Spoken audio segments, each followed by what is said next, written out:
Hey there, happy Friday. Welcome to my studio. I'm Daniel Norton, photographer here in New York City. And this is kind of an interesting video if it's your first time. Well, maybe watch a few more or just give your opinion anyways, but I'm gonna kind of ask a little bit of your opinion here on the channel and also give you some reasons why I'm asking this. So the thing is that here I am making my videos for you all, and yeah, you probably know this, and if you don't, I'll put a link in the description. I make a lot of videos for Adorama. They tend to be tutorial videos. I do live streams for them that are tutorials. So here on this channel, I tend to do more of these kind of videos where I talk a little bit about the philosophy of photography, about being in business, about being kind of a small business owner, as I would be here in New York, and that kind of thing. But I wonder if most of the audience here is photographers, and I think it is. And the more and more I move forward in my career, the more and more I start finding myself being much more of a hybrid of a photographer and I guess a videographer, possibly a filmmaker if I want to be, if I want to be, pat myself on the back, give myself accolades. Obviously I'm making a video right now. I live stream, that's making videos.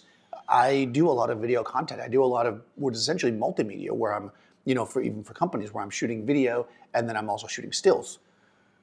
What about you guys? Is that where this industry, for lack of a better word, is progressing? Do more and more photographers shoot video? I know that many of my studio mates now shoot video, and in addition to the photography, it's not and these things. It's funny because this is the story part. I may have even talked about this before. I remember once that my very first kind of slap in the face with digital photography was that I was living in Miami and I was shooting for a relatively large company, and I would shoot essentially portraits of the subjects to which they were shooting videos. They were like video testimonials. It was for like a weight loss company. So twice a year, I think it was, maybe it was once a year, they would rent like this big, beautiful house, and essentially they'd shoot these people going, I lost weight or I did whatever, and they'll give the testimonials, real people, as it would be. And then they would bring them in to me. They usually set up in a garage, and I would set up this white background, and I would shoot the still ads that they'd run in newspapers and magazines, stuff like that. So one year, like when I was expecting to get the call to say, hey, can you put in an estimate, it's this many days, whatever, because even though they were a regular client and I shot with them a lot, you still, obviously, every year, right, you still have to put in your estimate.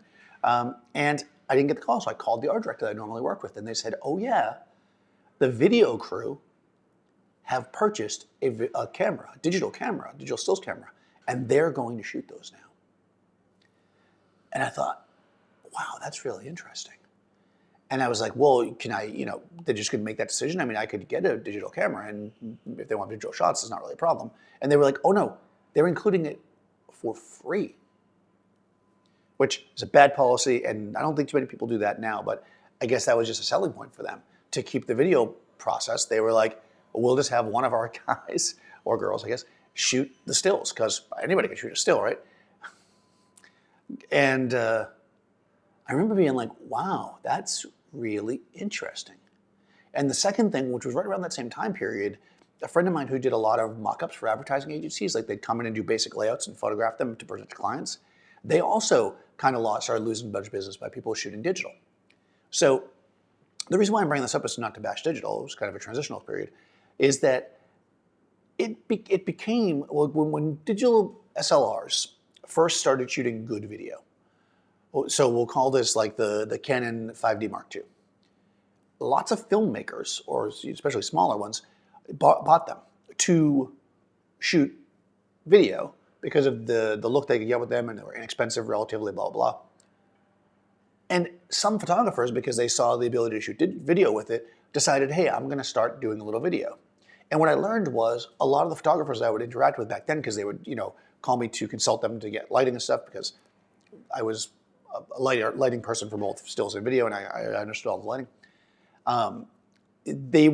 Most of them would falter and stop shooting video, because shooting video is hard. Not that shooting stills is not. And it's not so much the shooting of the video that's hard, although it is, it's sound, which is always an issue in this space, and editing, right? So a lot of people jumped into it because their camera could do it. Like, hey, I could do that because I can do it. But they really couldn't, right? So they backed away.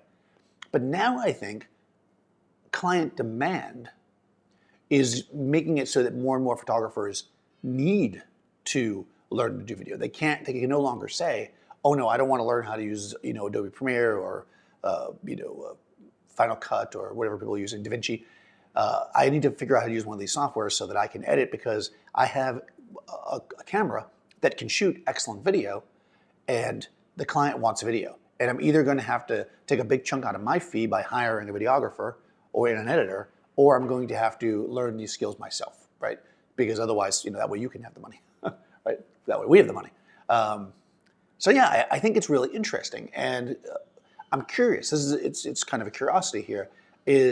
Are people interested in more video type content? Would you be interested in me talking more about the video end of it instead of just the still? And I mean, the philosophy stuff is kind of the same on some level, I guess, but the process is different, right? To shoot video, to shoot moving image, and also to put it together in a way that creates a story or whatever is a different process, a different technique than still photography. So how interested on this channel are people in that, in the general vibe of it, or just that move that even more philosophically, what things you might do differently in video versus stills? So let me know in the comments below. That's what I'm curious about. And yeah, we will adapt and add some of that content if people are interested. And if nobody wants it, I'll probably still do a little bit, but not nearly as much. So in any case, until next time, I'll see you.